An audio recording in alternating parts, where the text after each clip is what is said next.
ماشي يا رجاله. شاركت انا السنه اللي فاتت، اول ماتش ليا عندي لاعب الصوت، وبعد منه لاعب الصوت، وبعد منه لاعب الصوت، 3، وانا معيش ولا لاعب تبديل، معيش ولا لاعب تبديل.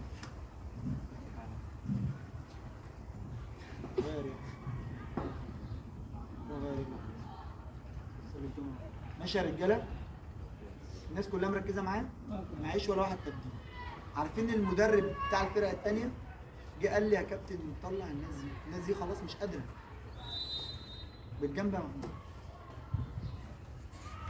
بالجنب يا محمود، بجنب التليفون. قال لي يا كابتن الناس دي مش قادره. اقسم بالله زي ما بكلمك ضحكت، اقسم بالله ضحكت ساعتها كده، ضحكت ضحكه بزعل. لو انا يا رب في ايدي ايه اعمله اكتر من اني انزل 3 لعيبه، وانا اعمل ايه؟ من غير حارس ومن غير اقسم بالله كنت بوقف الفيرود حارس عشان معيش حد، عشان هو اللي قال لي انا بعرف حارس، ما كانش بيعرف يحارس. ولكن كان كلنا قلبنا على قلب راجل، كلنا كنا ايه بنشيل بعض. عدينا الماتش بسلام. لو حد غيري كان رمى الدنيا لرئيس النادي ورئيس القطاع كبر دماغه. على فكره يا رجاله الماتش الاولاني كان سهل، قلت له الشوط الاول 1-1. شفتوا على رغم كل الظروف دي كنا طالعين متعادلين، بس خلاص كانت العيال بقى والعيال ماتت. عارفين عملوا عليها كام تغيير؟ اقسم بالله انا بقيت اشوف تغييرات نازله دفعه واحده 3 4 تغييرات مره واحده، كل تغيير 3 4. وانا لعيبتي مصابه، 3 عندي 3 لعيبه مصابين ميتين في الماتش. بقيت اروح للعيبه اطبطب عليهم اقسم بالله وعندي الدم من جوه بعيط على اللاعب، زعلان عليه، انا زعلان عليه، عمال اقول معلش كده مش عارف. لاعب الترسانه الشوط الاولاني والله العظيم انا كنت ناسي كابتن علي فكر، طالعين التعادل في الشوط الاولاني، كسبوا الشوط الثاني بالعافيه على الرغم ان حاجه ان قسما بالله ما كانوا لاعيبه كوره زيهم، اقسم بالله ما كانوا بتوع كوره اصلا زيهم، ولا يفهموا حاجه عنها. والله ما كان معاه باك زي ولا باك زي احمد وليد، ولا كان معاه نص ملعب زي الناس اللي موجوده دلوقتي، ولا كان معاه سرد باكات سريعه زي يوسف، ولا كان معاه حارس زي محمد، ولا كان معاه الناس دي، ما كانش معايا. ولكن عشان اتكلمت معاهم وفهموا كلامي كلنا كنا قلبنا على قلب، قدرنا ان احنا نتخطى الظروف دي. وعلى فكره ما كانش ماتش، ده الدور الاول كله كان كده حصل، الدور الاول كله كان كده، كانت بتتقفل فضلنا نعاني. اقسم بالله انك يا احمد كان معانا لاعب اسمه احمد السوسي كان في الباك وحش، اقسم بالله الصوت 3 مرات في الماتش كان بيقول، اقسم بالله كان ماشي بيعرض وانا حاسس انه يرمي. طب يا احمد طب اصفر الماتش اليوم تعبان يعيط، والله كان بيعيط يقول لي لا يا كابتن انا هكمل الماتش عشان ما يصفرش الماتش اليوم. اقسم بالله ولعبنا بروح وربنا كرمنا وطلعنا من خسرانين حاجه بسيطه، ومعانا 11 لاعب قدام 30 لاعب بيعملوا تبديلات على الملعب، كان معاهم يجي 40 لاعب كان مش 30 لاعب. عارفين اللعيبه بتاعتهم هم كانوا دافعين كام؟ 20,000 15,000 30,000 الله اعلم بقى على حسب ما انا كنت بسمع منه اللعيبه. تمام؟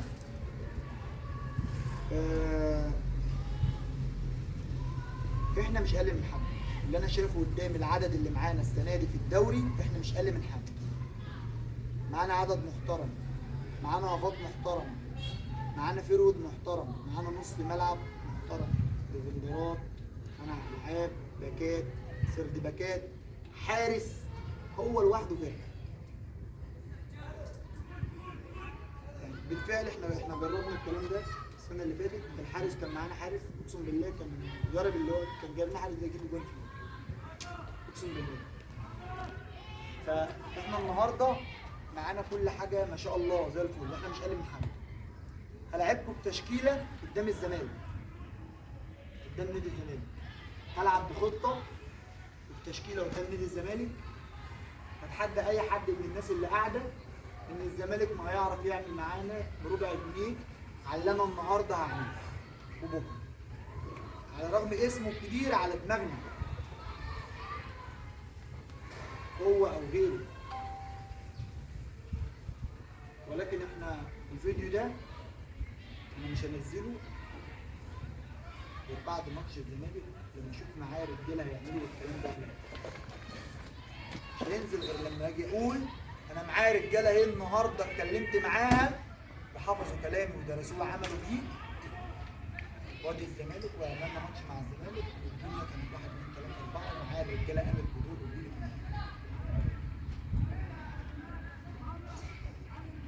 مفيش مدرب هيقعد يتكلم معاك كده زيه ابدا، ولا يكلمك على اللي فات وعلى مدرب. انت الزمن اللي احنا عايشين فيه ده زمان لما كنت في بتروجيت او هنا وهنا، لو اللاعب جاب لي مدرب هديه كانت تبقى جريمه زي جريمه القتل.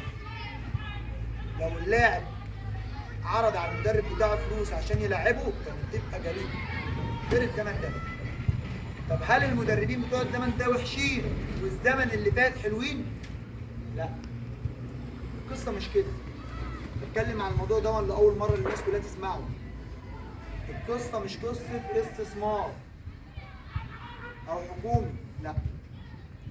تعرفوا ان لو مفيش انديه استثمار اتعملت في مصر ما كانش كل ده قدامنا.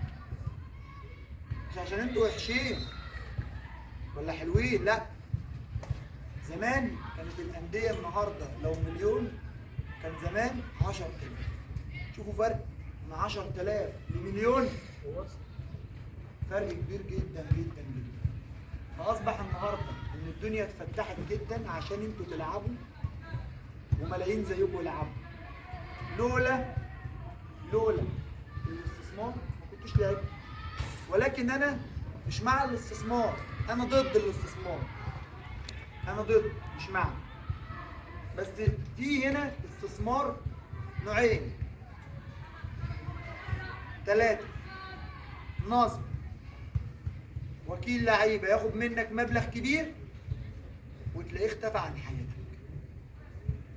الحاجه الثانيه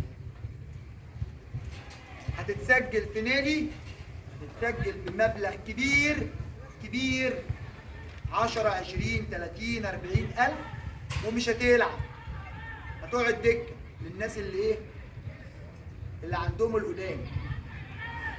وادي نوع تاني انا ضد. في نوع تالت انا مع مش ضد. ايه هو؟ ان انت تكون كله يقعد، انك انت تكون في منظومه وتدفع 3,500 في سنه كامله. لا، ده مش استثمار. بتدفع تمن كارنيه، تمن طقم، تمن حاجات بسيطه بتساعد معانا في المصاريف اللي انا بدفعها. ما انا راجل النهارده شاري قطاع، شوف الفرقه بكام اللي انا شاريها، شوف الكارنيه بكام، شوف الطقم بكام، شوف ايجارات الملاعب بكام، شوف على الحكام بكام، شوف عربيات الاسعاف بكام، شوف المدربين، شوف الادوات، شوف الكور النهارده بكام.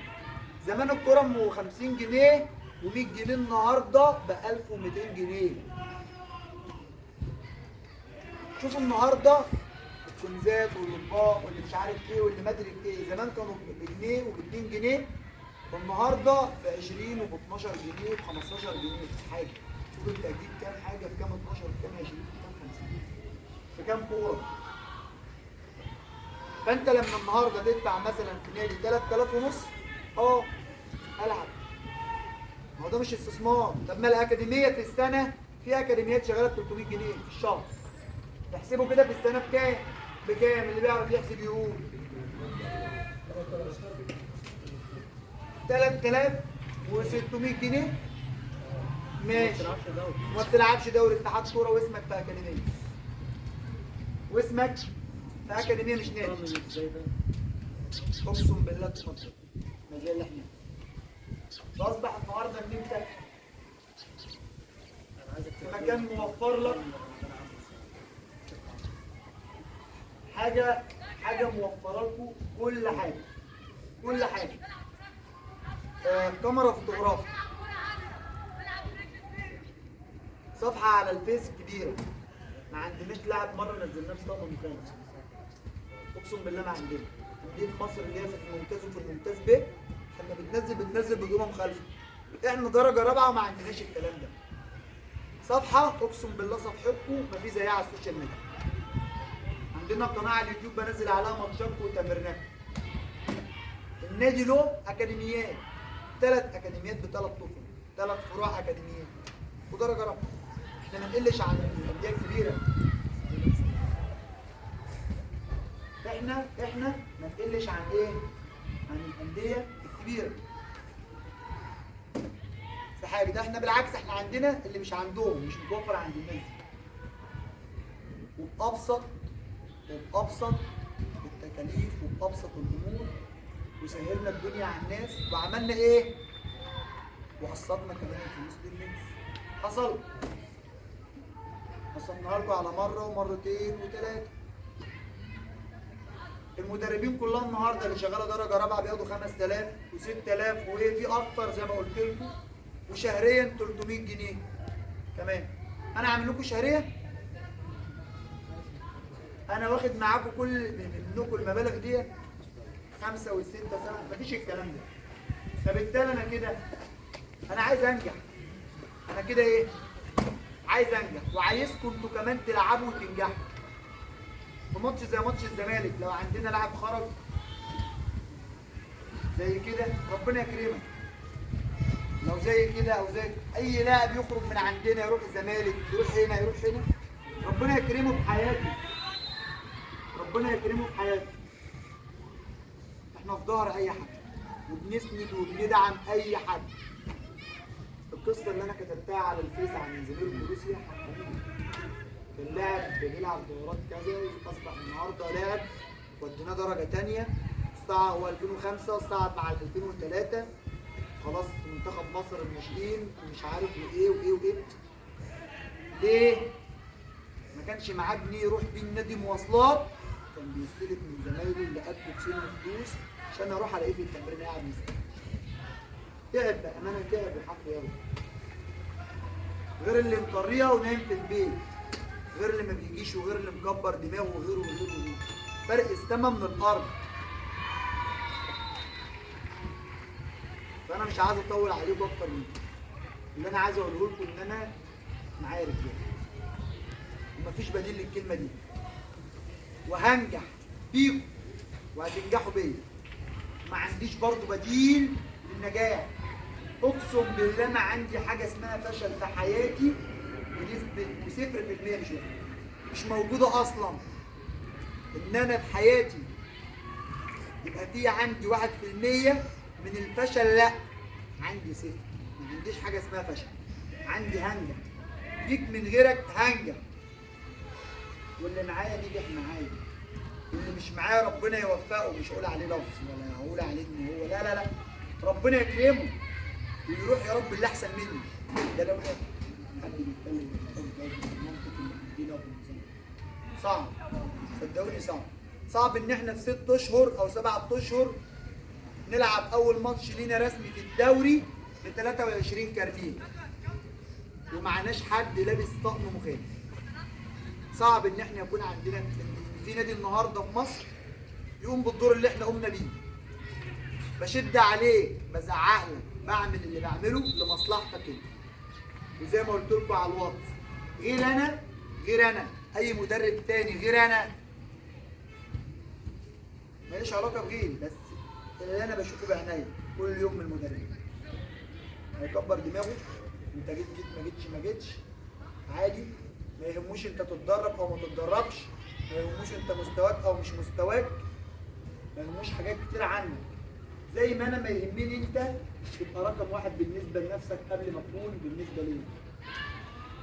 فهنا انا كل اللي يهمني مصلحتك انت. انا بيك من غيرك هلعب، انا بيك من غيرك هنجح، انا بيك من غيرك هيجيلي لاعب و2 و1000. ولكن انت اللي من غيري